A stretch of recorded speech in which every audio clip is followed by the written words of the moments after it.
ஒன்று குறிப்பேடு அதிகாரம் 5. ரூபனின் வழிமரபினர். இஸ்ரேலின் தலைமகன் ரூபனின் புதல்வர்.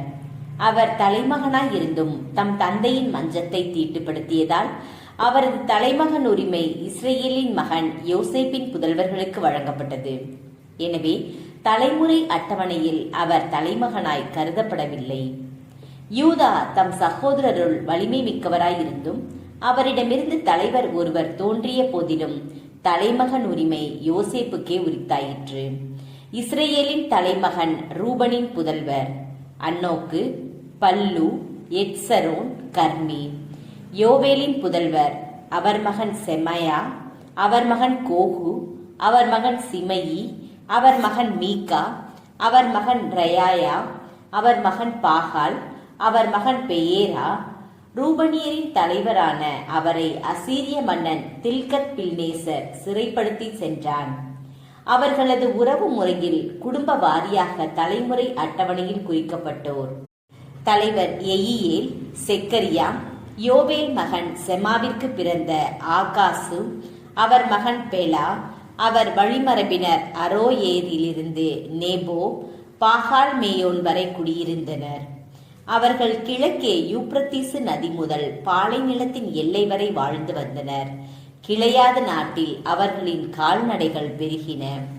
அவர்கள் சவுலின் நாட்களில் அகாரியருடன் போர் தொடுத்து தம் கையால் அவர்களை வீழ்த்தினர். கிளையாதின் கிழக்கு புறம் எங்கும் தங்கள் கூடாரங்களில் வாழ்ந்தனர். காத்தின் வழிமரபினர். அவர்களுக்கு வடக்கே பாசான் நிலப்பகுதியில் சலிக்கா வரை காத்தின் புதல்வர் குடியேறியிருந்தனர். பாசானில் தலைவரான யோவேல், அடுத்தவரான சாப்பாம், யானாய், சாப்பாத்து ஆகியோர் வாழ்ந்தனர். அவர்கள் மூதாதையர் வீட்டு சகோதரர் மிக்கேல், மெசுல்லாம், சேபா, யோராய், யாக்கான், சீயா, ஏபேர் என்னும் 7 பேர். இவர்கள் ஊரிக்கு பிறந்த அபிகையிலின் புதல்வர். ஊரி யாரோவாகின் மகன். அவர் கிளையாதின் மகன். அவர் மிக்கேலின் மகன். அவர் எசிசாயின் மகன். அவர் யாகுதோவின் மகன். அவர் பூசின் மகன். கூனிக்கு பிறந்த அப்தியேலின் மகன் அகி அவர்களின் மூதாதையர் வீட்டுக்கு தலைவராய் இருந்தார். அவர்கள் கிளையாது, பாசான், அதை சார்ந்த நகர்கள், சாரோனின் மேய்ச்சல் நிலப்பகுதிகள் மற்றும் அவற்றின் எல்லைகள் வரை குடியேறினர். அவர்கள் யாவரும் யூதா அரசன் யோத்தாம் காலத்திலும் இஸ்ரேல் அரசன் எரோபவாம் நாள்களிலும் தலைமுறை அட்டவணையில் பதிவு செய்யப்பட்டனர். கிழக்கு பழங்குடிகளின் படைகள். ரூபனின் புதல்வர், காத்தின் புதல்வர், மனாசேயின் பாதி குலத்தோர் ஆகியோர்களிடையே கேடயத்தையும் வாளையும் ஏந்தி வில் எய்து போர் பயிற்சி பெற்ற வலிமை மிக்கோர் 44,760 பேர் இருந்தனர்.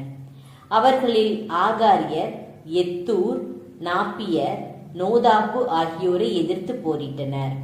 அப்பொழுது அவர்கள் ஆகாரியரையும் அவர்களோடு இருந்த யாவரையும் எதிர்ப்பதற்குரிய ஆற்றலை கடவுளிடமிருந்து பெற்றார்கள். பகைவரும் அவர்களிடம் கையளிக்கப்பட்டனர். ஏனெனில் அவர்கள் போர் நடக்கும்போது கடவுளை நோக்கி மன்றாடினார்கள். அவர் மேல் அவர்கள் நம்பிக்கை வைத்ததால் அவரும் அவர்களின் மன்றாட்டை கேட்டருளினார்.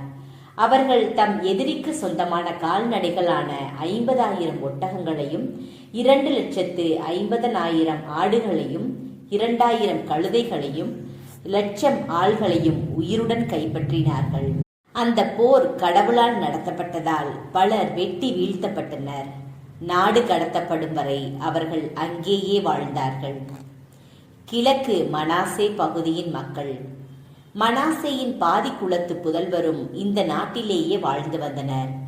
அவர்கள் பாசான் முதல் பாகால், எர்மோன், செனியர், எர்மோன் மலை வரைக்கும் பெருவாரியாக பெருகியிருந்தனர். அவர்களின் மூதாதை வீட்டு தலைவர்கள் இவர்களே: ஏபேர், இசி, எலியேல், அஸ்ரியேல், எரேமியா, ஓதவியாம், எகுதியேல். அவர்கள் ஆற்றல் மிக்க வீரர்களாகவும் புகழ் மிக்கவர்களாகவும் தம் மூதாதை வீட்டு தலைவர்களாகவும் திகழ்ந்தார்கள். கிழக்கு பழங்குடிகளின் வெளியேற்றம். அவர்களோ தங்கள் கண்முன்னே கடவுள் அழித்துவிட்ட நாட்டு மக்களின் தெய்வங்களை பின்பற்றிய வேசித்தனத்தின் மூலம் தங்கள் மூதாதையரின் கடவுளுக்கு துரோகம் செய்தனர். ஆதலால் இஸ்ரேலின் கடவுள் அசீரிய மன்னன் பூலையும் அசீரிய மன்னன் தில்கத்பில்நேசரையும் கிளர்தெழச் செய்தனர்.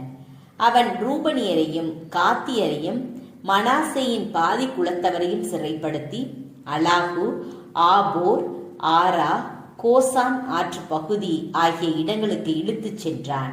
இன்று வரை அவர்கள் அங்கேயே உள்ளனர்.